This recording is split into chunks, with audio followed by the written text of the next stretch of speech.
Good evening, everybody. I'd like to talk about the Oxcamark and what's next. Quite a few things have been happening in the last few months, and I'd like to run over those very quickly with you and try to decide what's going to happen in the future with the ARC. Now, the Oxford-Cambridge ARC really was launched in about 2017-2018 with the publication of this document, Partnering for Prosperity, which came from the National Infrastructure Commission, a sort of blue skies think tank for the government. And as I said, they were launched in 2018, and they defined effectively the housing, jobs and economic performance of the region between Oxford and Cambridge, which we now call the Oxford-Cambridge ARC. And I want to talk about the current status of each of the 5 ARC pillars that I'll define in a moment. And then go on to mention that last summer, when Michael Gove took over the Department for Levelling Up, as it's now called, things changed rather dramatically with the ARC. Michael Gove isn't particularly, or doesn't seem particularly keen on developing the already overheated southeast. And so he effectively paused a great deal of work going on across the ARC. Now, this, of course, upset those property developers and others with land holdings across the ARC that were hoping to make a profit from developing housing and laboratories and so on, the territory between the two universities. And especially Bidwell's and others produced this document called the Radical Capital Report towards the end of last year, the beginning of this. And that essentially says, look, we can do this ARC even if the government isn't supporting us. Let's go ahead anyway, because there's so many potentials for the ARC at the moment. So that was the response of the developers to the government effectively pausing the ARC, as we'll see a bit later on. So what will the future be? And in this talk, I want to explain really how in the space of 4 years, we've gone from Partnering for Prosperity to the Bidwell's Radical Capital Report. Now, the 5 pillars of the Oxcam ARC, as put forward in Partnering for Prosperity, was 1 Oxcam Expressway, a motorway between Oxford and Cambridge, 1 East-West Railway, 1 million new houses by 2050, that's 30,000 per year, 1.1 million new jobs, and that would result in a 163 billion increase in economic output, gross value added, GVA. And these were all for the highest growth transformational scenario that was defined within this document. Now, of course, the No Expressway group campaigned against the Oxcam Expressway, which was paused before the 2019 elections, and it was finally cancelled only in March last year. But as we'll see, roads are still going ahead in some shape or form. So let's have a look at what the current status of roads is. Now, it was the Department for Transport in the form of National Highways that was going to develop the expressway, but there's a sub-regional body called England's Economic Heartland, which is looking at the area effectively on this slide, which are the 5 counties of the Oxcam ARC: Oxfordshire, Northampton, Bedford, Buckinghamshire and Cambridgeshire, plus Peterborough, plus in EH's case, Hertfordshire as well. And what EH is doing is looking at the areas within each of these rather strange oblongs, which it calls connectivity corridors. And it's identified 13 of them, 10 are shown on this map. And it's looking to enhance these corridors so that transport along the corridors is increased. Your journey times will be less. You can see the various points on the map.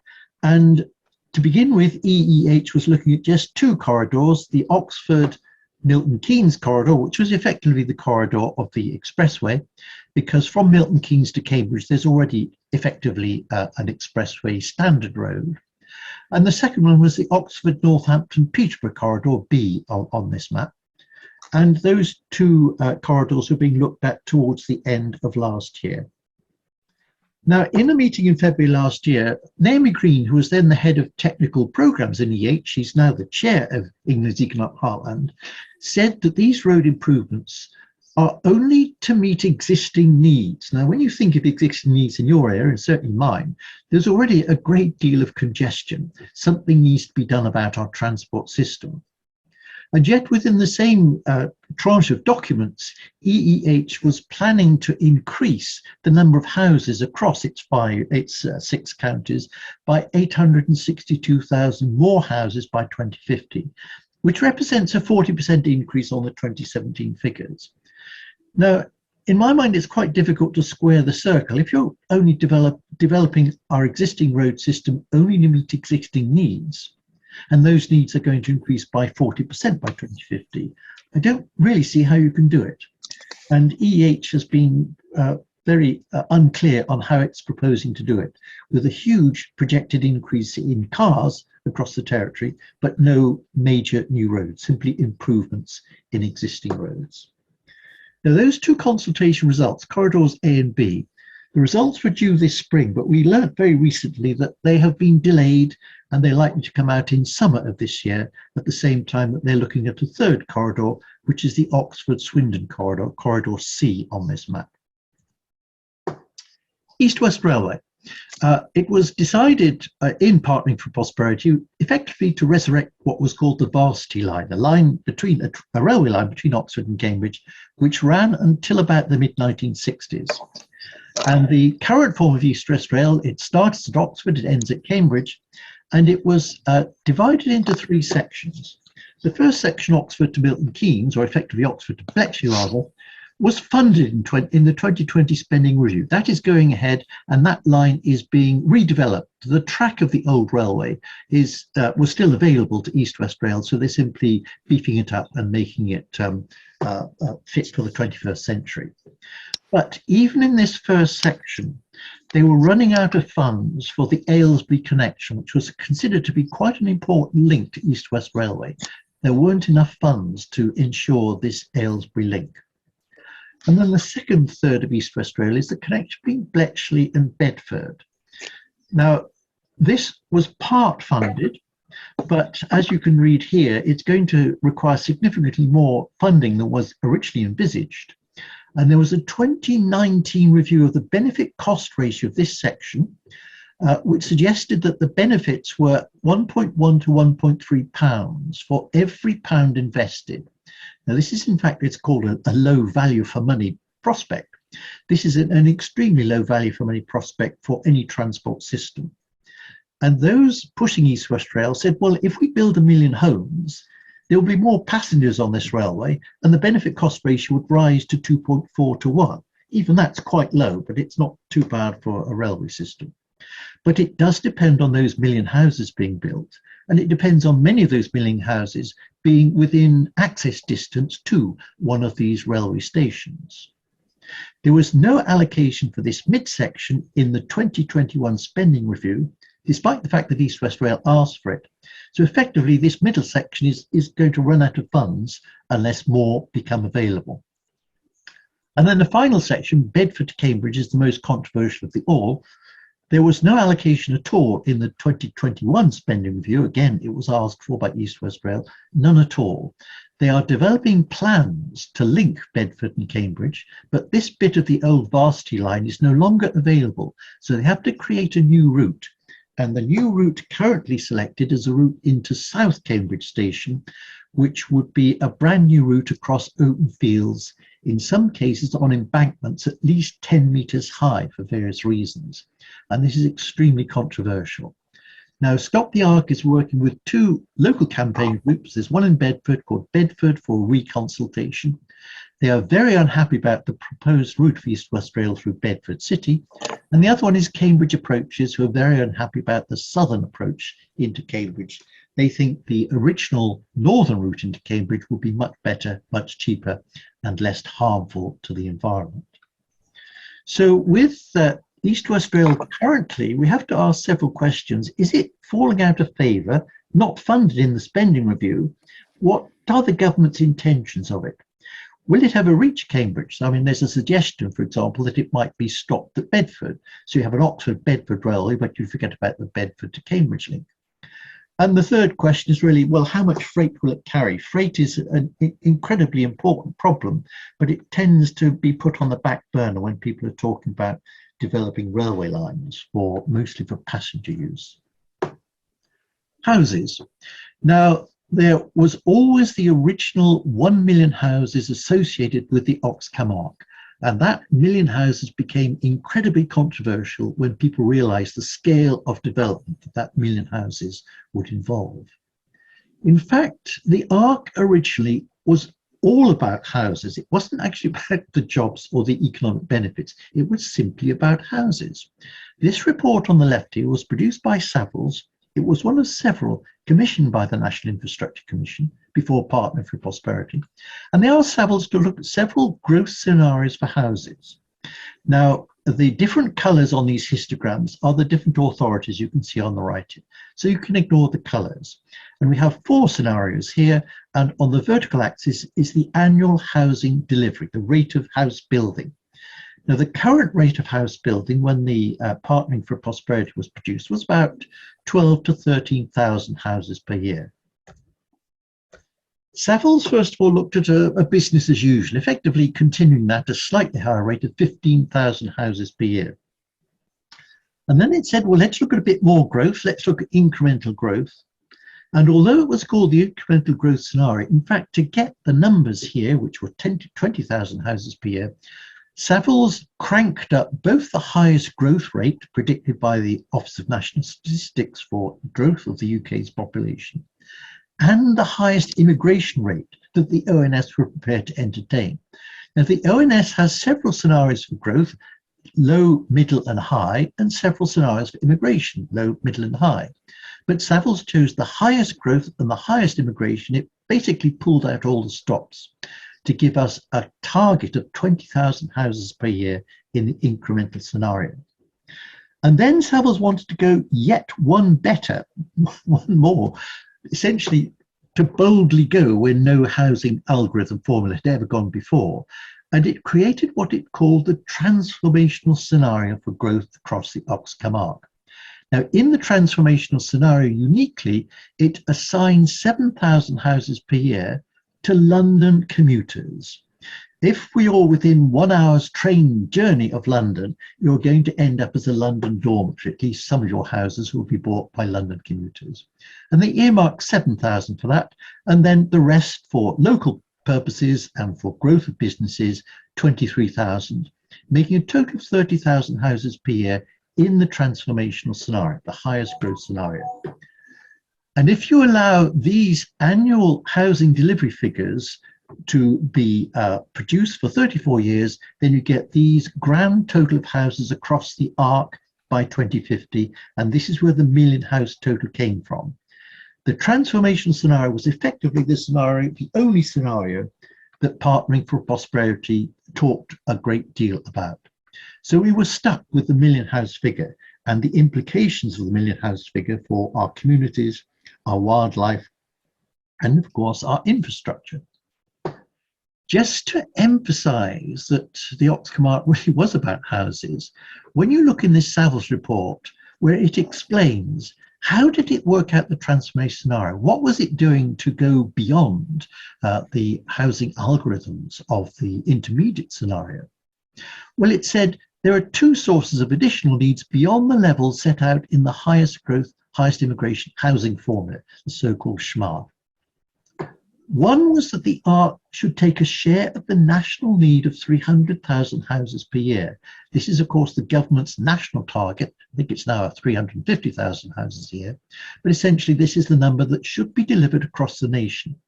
What Savills was doing was saying, well, if none of the other authorities across England could deliver this number of houses, then the shortfall will simply be dumped in the Ox Camargue.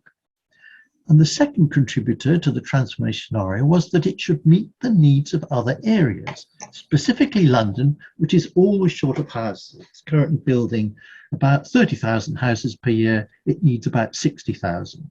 In fact, that current iteration of the housing algorithm suggests that London should be building 90,000 houses per year, 3 times as many as in fact it's delivering. So the essential initial assumptions about the Ox Camargue, that it was a housing scheme, has sort of been lost in the mists of time. But when people talk about, well, we need all these houses for all the jobs across the arc, you would have thought, well, maybe the National Infrastructure Commission should have asked the businesses across the arc, how much do you want to grow by 2050? And then worked out how many workers that you would need for that, and then work out how many houses you would need to house that number of workers. It wasn't that way at all. It was definitely the cart before the horse, the housing cart before the employment horse. And at the time that the Infrastructure Commission produced that report, the government welcomed it. Don't forget the NIC produces reports which are recommendations to government. And the government accepted it. And this is the very first sentence in the government's acceptance of that report. The government supports the NIC's ambition to build 1 million houses by 2050 to maximise the economic growth of the Arc. But it was a housing proposal. Now let's have a look at what is currently the Arc, the 5 counties of the Arc shown here. And at the bottom, you've got some basic statistics. These are 2017 figures. There are 1.5 million houses, 3.8 million people across a total area of about 8% of England's total landmass. Now, what the Arc plans originally would have done is to add 1 million houses, which is a 66% increase on the original number, and it would add just about 2 million people, which is a 51% increase on that figure. These are huge increases in a very small part of the country, as we'll see. Now, something else that Savills did was to allocate the 1 million house total it came up with to various parts of the Arc. Now, at the time that Savills were working, the Arc was defined by these rather strange shapes, polygons here, which aren't quite the ceremonial counties. The Arc was redefined as the 5 ceremonial counties in about 2019. But the original Arc is outlined here. And in fact, only Oxfordshire is the ceremonial county. With Northamptonshire, you've just got part of it. This is part of Bucks and Beds, and this is part of Cambridgeshire and also Hertfordshire. What Savills did was to allocate the 1 million houses to these 4 geographical areas, and you have a pie chart in each, and there are 3 colours on the pie chart. The pink colours represent currently planned homes. This is the number of homes in current local plans that run to about the early to mid 2030s. And then in dark blue are the London commuter homes, that 23% we saw on the previous slide. And then the very dark brick red is essentially everything else. Now, I should say it's for local plans which will follow on current local plans, but it's also an additional boost for Oxcam Arc development, this transformational scenario. And you can see across these 4 geographical areas, the Oxcam Arc houses are at least half, in some cases more than half, of the total houses that the NIC said would be required here by 2050. So in terms of West Northampton, the total allocated houses were 150,000 extra by 2050. And as I said before, 23% of all of these houses were earmarked for London commuters. Now, how do these figures square with, for example, how much we expect the nation as a whole to grow? These figures are shown in yellow here. We've got at the bottom, the Office of National Statistics predicted average increase in UK population by 2050. So across the nation, we're going to increase by about 16%, which means we need about 16% more houses, slightly more, in fact, because the household population size is decreasing. But let's take this 16% growth by 2050. And then you see in the yellow splashes here, the growth represented by Savills' allocation of those 1 million houses. You can see in your case, for example, you are projected to grow more than 4 times the average UK population increase by 2050. Oxford, it's at least 6 times greater. A great deal of the nation's growth is being concentrated in this very small part of southeast England. And of course, growth is a zero-sum game, things that people very often forget. All local authorities across the country talk about growth. They're going for growth. They're going for business growth. But if this is the average figure, what it means is that if some areas grow more than average, then other areas are condemned to grow less than average. And this brings in the whole debate about levelling up, which we might get onto later on. But you can see that the 1 million houses associated with the Oxcam Arc proposals, when the general public became aware of just how much development was involved in this proposal, they became extremely worried by it. Now, it's claimed, of course, the Oxcam Arc was all about the economy. And it's claimed that with all the science and tech industries across Oxford to Cambridge area, this can be the UK Silicon Valley. Well, can it be, and indeed should it be? Let's have a look at the real Silicon Valley. This is, of course, part of Western USA, and Silicon Valley is effectively defined as this area here in the Santa Clara Valley. It's got about 3.5 to 4 million people, so it's about the same population size as the Arc at present. It's 50 kilometers long, so it's about half the length of the Oxcom Arc. And sometimes Silicon Valley is extended to San Francisco, but just let's look at this bit of Silicon Valley. Let's look at what that area looked like in 1950s. This is the view across the Santa Clara Valley in the 1950s, before Silicon Valley kicked off. You can see it's a fruit growing area. It's growing probably citrus crops and probably grapes or wine. This is Silicon Valley today. You can see the amount of development that's happened in the last 50 or so years. And these are some recent statistics. They created more jobs and they built too few houses, therefore house prices increased. Some major industries which established in Silicon Valley, especially Hewlett-Packard, was effectively the origin of the Silicon Valley phenomenon. They are now leaving Silicon Valley. And in a survey in 2016, almost half of the residents said they wanted to leave. Life became simply too expensive in Silicon Valley because growth wasn't controlled. It wasn't regulated, the infrastructure wasn't provided, and there weren't enough houses built for the massive increase in the number of workers. Do we really want this for the Oxcom Arc?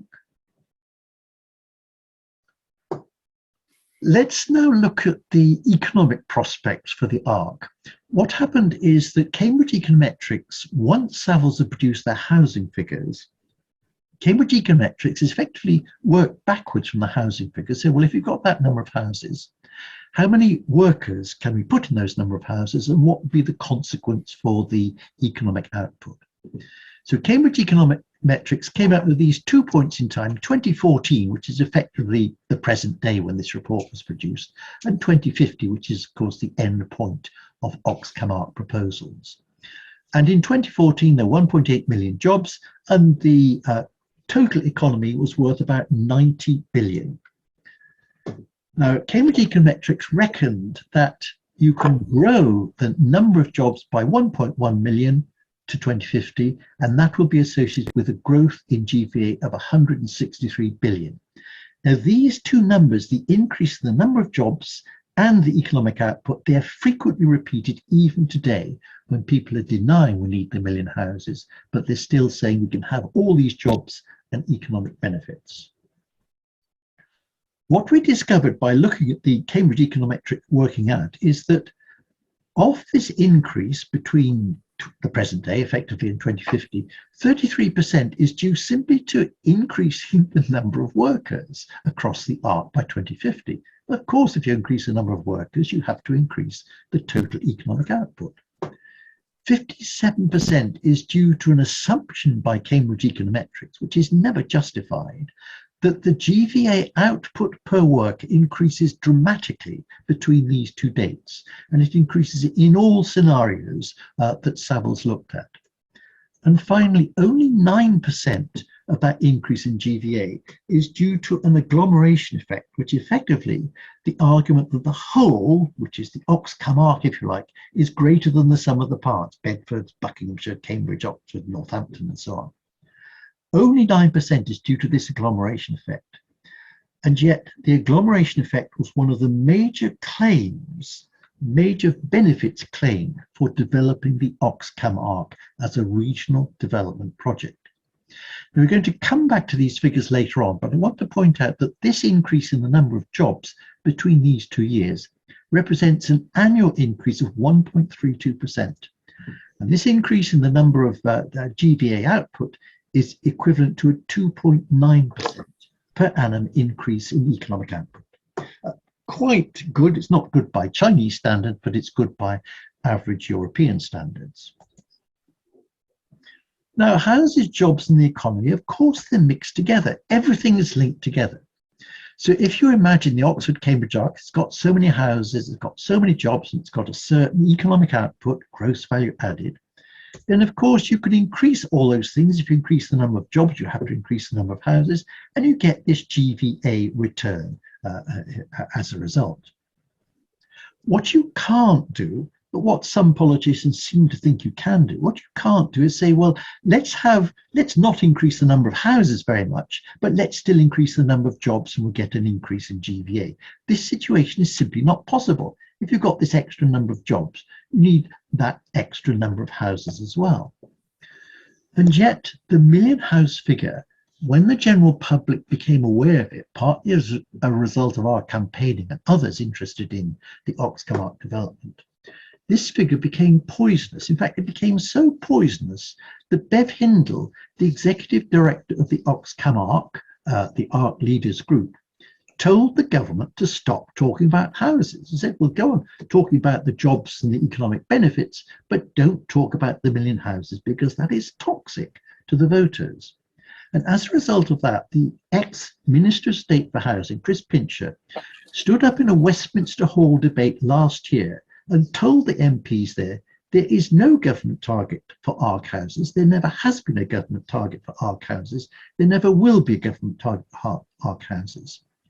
And yet in the same speech, he claimed there would be 1.1 million jobs increase and that boost of 163 billion in GVA. He said we could have the jobs and the GVA increase, but there is no government target for houses.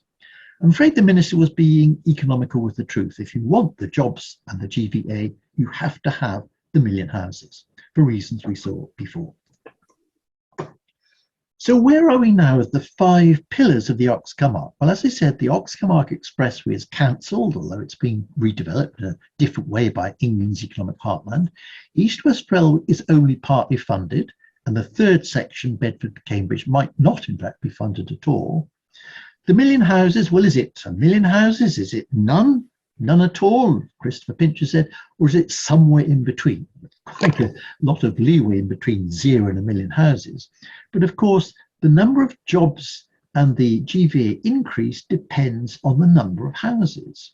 So if the government isn't being straight with us about the number of houses, it cannot possibly be straight with us about the jobs and economic benefit of the Ox Camargue. And quite frankly, the Ox Camargue scheme at the moment is in a state of total chaos. Nobody's taking any decisions. Nobody's defining any of the growth figures for the ARC. They're claiming some, but denying others, as we saw in the case of houses. Democracy. You would hope that a regional project that involves 3.7 million peoples would involve those 3.7 million peoples in deciding their future. But Barry Wood is the chair of the ARC Leaders Group, a rather key group that we'll see in a minute. In a public meeting, he said last year, talking about a development just north of Oxford City, the public are deluded to believe they could influence planning decisions via the democratic system. Well, quite frankly, if we can't, then we're sunk. There is no meaning to the word democracy. And yet to date, there's been absolutely no democratic engagement whatsoever with these key ministries on the top here, Department for Transport, Levelling Up Industry now, Department for Business and Energy, Department for International Trade, DEFRA, the Environment Ministry. It's been a case of the minister will not see you now. Not a single public meeting anywhere with the almost 4 million people who live in the ARC at present. There have been reams and reams of government documents and reports simply pushed out there and gathering dust on ministers' shelves. No attempt to engage with the public, except once. We've had 1 of 3 proposed online consultations. You may have been aware of it. It was very heavily pushed between July and October of last year. Was asking us what we want for the ARC. Would you like clean water? Would you like a green environment? Would you like a nice healthy job? Would you like a nice house? It asked such banal questions to which the obvious answer was yes, we'd like all of these things. And it didn't at all imply, well, there have to be compromises. You cannot have it all. You can't have a green, clean environment and a million more homes. It's simply not possible. The consultation ran from July to October. We are fairly clear from documents released under Freedom of Information rules that the report has already been produced, it was being submitted, it has been available from January of this year, and yet it is still not being released to the general public. We understand the government is waiting to make some other announcement for the ARC when it will release at the same time the report on the first and only public consultation on the ARC spatial framework, the only consultation ever on the ARC come up, and we are still waiting to hear the results. This is absolutely scandalous. The bigger the project, the less the communities seem to be involved. Meanwhile, Stop the Arc was pretty fed up with the sort of banal questions that were asked in this ARC spatial framework, the official government one. So we set up our own consultation. We made it clear to people, well, you can have the environment, you can have a million houses, but you can't have both. Which would you like? We gave them these sorts of choices. And one of the key questions right at the end, which the official consultation didn't ask, is, if you could vote on the Oxcam Arc now, what would you vote? Would you vote yes or no? And more than 90% of people who contributed to our survey, and we got more responses online than did the government survey, 90% of people oppose the plans for the Oxcam Arc. They're simply against it in its present form. This is an incredibly strong response. In fact, we talked to several marketeers. They said they've never seen such clear responses in any surveys they'd carried out before on anything they've done. The environment. Now, the environment is very important for all of us across the ARC. And one or two quick surveys that the Oxcam Arc enthusiasts carried out on the sort of general public, asking people in the street, is that we value the environment of the 5 counties because they're effectively quite green counties still. They may not be for much longer. But the Oxcam Arc leaders, or the ARC leadership group, put the environment at the heart of all decisions, and it produced an environmental principles document that we'll see at the moment. Whilst at the same time in Oxford, we are busy gobbling up the green belt around the city with yet more housing developments. They are saying one thing, they're doing exactly the opposite all the way across the ARC. And the various environmental NGOs got involved at quite an early stage in Oxcam Arc developments. The RSPB produced a document called The Nature's Arc, Be a Part, inviting us to join in with the RSPB's initiatives. And the Wildlife Trust also produced a document called 100 Miles Wilder, saying, yes, we can have all this development, and yes, we can make our areas green as well. George Monbiot, in an article in The Guardian 2 years ago, said that these were one of the most outrageous exercises in greenwashing he's ever seen.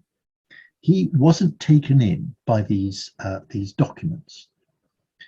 Now, Natural Cambridgeshire, looking at the environment of Cambridgeshire, developed the idea of doubling nature, which is effectively doubling the area that you might regard as good quality for nature. Depends on what good quality means. Does it mean the special scientific interest sites, or does it mean other things? But Natural Cambridgeshire developed the idea of doubling nature, and that was adopted by the ARC Environmental Group, which is one of the groups of the ARC Leadership Group that we'll see in a minute. It produced this document, the Environmental Principles, and on the back of the document, the claim is made that sustainable economic growth of the ARC and the enhancement of the environment are compatible and achievable.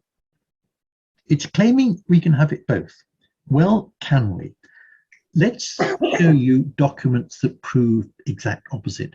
I apologize, this is a very busy slide, but in fact, it really sinks the idea of economic development and saving the environment being compatible and achievable. It sinks it way below the waterline. So what we've got on the left here are the 19 EH road corridors. We saw 10 of them on a previous slide, Oxfordshire, Milton Keynes connectivity study, for example. So these are the road corridors. This whole chart came from an England's Economic Heartland report. And it was looking at the impact of developing these various transport corridors, mostly road corridors. And then across the top, we've got various topics which are considered in sustainability appraisals. So we've got populations, economy, human health, community safety, and so on. And then we go into effectively nature, biodiversity, natural capital, landscapes, water, air quality, climate change, and so on. And in the body of the table, we have a number of different colors. If the color is green, it means that this road corridor is particularly good for this sustainability topic.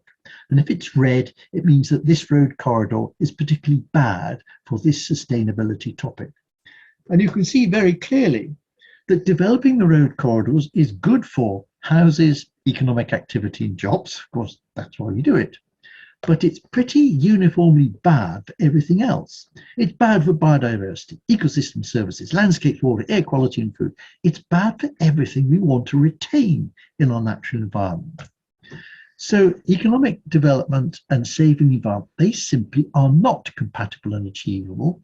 There's some very difficult compromises we're going to have to take. How much development do we want? How much of nature do we want to preserve? These are difficult decisions which are not yet being addressed because they're not yet being acknowledged by, for example, the ARC Environmental Group. Now, when you've been looking at this project for a couple of years, which is what we've been doing, you eventually come up against the question, well, who on earth is in charge here? Who's taking the decisions? And Chris Krasnowski, who was then the portfolio director of the Oxford Cambridge Arc, sensible man, he's now moved to the Scottish office. But in February last year, he said, well, of course, this is a Whitehall plan. We're going to do it with local partners, but it's a Whitehall plan. This is a plan originating from and driven by Whitehall. And this is the problem. So, in fact, it's one of Prime Minister Johnson's Project Speed. There's a various Pathfinder projects, Project Speed, developing things very quickly. And the various ministries you can see along here, they are all supposedly reporting to number 10. And number 10 was supposedly driving the development of the Ox Camargue proposals from the time of the National Infrastructure Commission's report. Now, it turns out that, in fact, one of the major players is this thing called the ARC Leadership Group. I've mentioned it before, the ALG, which comprise local partners from the 21 local authorities across the ARC, the 4 local enterprise partnerships, and the 9 ARC universities. And the ALG has an ARC environmental group. It's got various working groups, and it's produced a whole series of documents, the economic prospectus, the LEP strategies, the ARC Universities Group, and the Environmental Principles Report, all suggestions as to how the ARC might develop. At the same time, the Department for Transport is looking at England's economic heartland area, DEFRA is looking at the environment, the new environment law, for example, and the implications for planning applications, and the Department for International Trade is trying to draft international interest in the Ox Camargue. And then above all this, Whitehall very quickly realized that you can't have all these individual ministries working within their silos. You're going to have to bang ministry heads together. And the proposal was put forward within the ARC Spatial Framework document, the thing that underlay the public consultation last year, that there should be an ARC growth body at ministerial level, effectively to bang heads together to get things happening. Now, this was due to be constituted in mid last year, and it turns out this has not yet happened because of changes in this key department, the Ministry for Housing, Communities and Local Government, now the Department for Levelling Up. Because until the middle of last year, Robert Jenrick was in charge of the Ministry of Housing, and then, of course, Michael Gove came in, took over, looked at the Ox Camargue proposals, looked at the special unit within his ministry, and paused all work on the ARC and redeployed the people who had been earmarked to work in that ministry on the ARC. Because if you want to level up the country, you shouldn't be starting in the overheated southeast. So Michael Gove seems to be putting his interest where his speeches are. He seems to be quite serious about levelling up. And you don't start levelling up by putting yet more funds in the overheated southeast. Now, following the arrival of Michael Gove in that new ministry, rumours began to circulate towards the end of last year, November last year. Is this another big ticket Boris project that is going to be abandoned, the Ox Camargue? And then Gove is good, but there's talk that top-down projects, it's a Whitehall project, are being quietly pigeonholed. Now, that was towards the end of last year. And then right early on this year, rumours began to circulate, starting with Bridget Smith of South Cambridgeshire, that the Ox Camargue had been flushed away. Now, this statement by Bridget Smith arose from no more than a gesture across a crowded room, apparently. It's not exactly some enchanted evening, but somebody looked at Michael Gove across a crowded Westminster room and asked him, what is the current status of the Ox Camargue? And he made a gesture of flushing the toilet, and that was taken by everybody to believe that he had flushed away the Ox Camargue, and it produced all of these headlines very rapidly, that the Ark was failing, was sinking, was holed below the waterline, and so on. And even one of these headlines here, there was uncertainty about the future of East-West Rail, the funding of East-West Rail. Now, partly as a result of that, there was a backlash from the developers which had eyed up a lot of development opportunities across the Ark and within the Ox Camargue proposals. And you can see what that backlash looked like in terms of headlines. And Bidwell's and others produced this radical capital report with contributions from like 60 different people, claiming that there were huge economic benefits for the Ark that would be lost if the Ark wasn't developed as the NIC said. It would cost the economy £50 billion, it said, if it doesn't go ahead.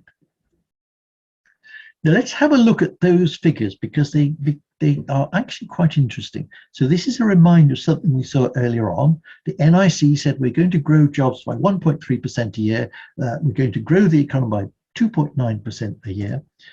Bidwell's claimed that between the present year, 2022, and 2030, the economy of the Ark could grow from 115 to 235. It could more than double in the next 8 years. This is what it claimed. Now that increase represents a 9% per annum increase in GVA, compared with the 3% per annum, these are obviously per annum figures, of the NIC. Where did this number come from? What has Bidwell's done that the NIC didn't do to get this result? Well, it turns out that this number, the source of this number is Bidwell's research. It's mentioned in this document. I have now asked Bidwell's 3 times to release the back of the envelope calculations by which they produced this result, and I'm still waiting to hear from them. They promised me in a public meeting that they would put me in touch with the group that produced this figure, which quite frankly I can't believe, because growth between this year and this year is at the rate of about 3%, which is what's predicted here. So how should that growth suddenly multiply by 3 in the next 8 years to give us this target by 2030, not by 2050, but 2030. And Bidwell's job scenario is exactly the same as the NIC's job scenario. So we've got exactly the same number of workers, but somehow they're being far more productive than the NIC imagined, and far, far more productive than they've been up until the present day. Well, you've heard of fantasy football. I think Bidwell's invented the economic equivalent. It's really fantasy economics. And so just when you thought it was all over, just when you thought Michael Gove really was going to level up and interest in the Ark would fade away and we all get back to a reasonable level of growth, not an overheated level of growth, just when you thought the circus was about to leave town, yet more Ox Camargue meetings were being planned. So there's one in April of this year. Next steps for the Ox Camargue. Well, it's been shelved, hasn't it? You should be talking about something else. No, it's a dedicated Ox Camargue meeting. As we speak tonight, we're in the middle of a 3-day conference on the UK REF, which is effectively inviting inward investment into the UK, where the Ox Camargue was trying to get the Department for International Trade to speak about the investment opportunities across the Ark at the present time. And there's another one in June called Creating a Scientific Superpower. But if you look at the map, that scientific superpower is all the Ox Camargue. And it's promoted by Bidwell's, who are very keen to promote the Ox Camargue. And again, in October of this year, the annual Built Environment Networking Conference, Ox Camargue Development Conference. This is several months away, and to all intents and purposes, government work on the Ark has been paused. So what's happening? Well, what's happening is that Chris Krasnowski, when he gave that speech in 2021, talked about the future chair of the future Ark growth body, which hasn't yet been constituted, but he said he or she would need the gravitas to fly over to Beijing and have the conversations we may need for that global engagement. In other words, he was seeking international funds for the Arc. Now, of course, this he only mentioned one capital city, and we know that this particular capital city is associated with the dreadful human rights records, and is regarded as a security risk by our own security services. So this might not be the first place that the chair should fly to, but was the only place mentioned by Chris Krasnowski. And then in March of this year, Bev Hindle, the director of the Oxfam Arc, said that the Arc Leaders Group will continue to work with the Department for International Trade, which is no longer the Department for Levelling Up, to develop a joint internationalization plan for the Arc. In other words, what he and others are saying is, look, if the government's not going to fund us, we're going to go into the global market to get funds for the Oxfam Arc. The trouble with that proposal is that it's going to produce expansion before infrastructure, because when you look for international capital like this, you have to ask the question, who's going to build the infrastructure? The hospitals, schools, clinics, road, railway, sewage, etc., to make this all happen without a complete collapse of our existing and struggling infrastructure. No foreign country is going to fund all these things. This should be funded by UK PLC. But if you internationalize plans for the Arc, you have this great danger that you have expansion before infrastructure, and that is the recipe for chaos. So what's the future for our campaign? What's the future for the Oxfam Arc? Well, we're really not sure. We really do have to watch this space very carefully, because we're in great danger of all this development happening without any form of government control or indeed government interest in the Arc as a unit in the future. I'm trying to press the button because there's a very last slide which isn't happening. But anyway, that's the end of the talk. So thank you very much.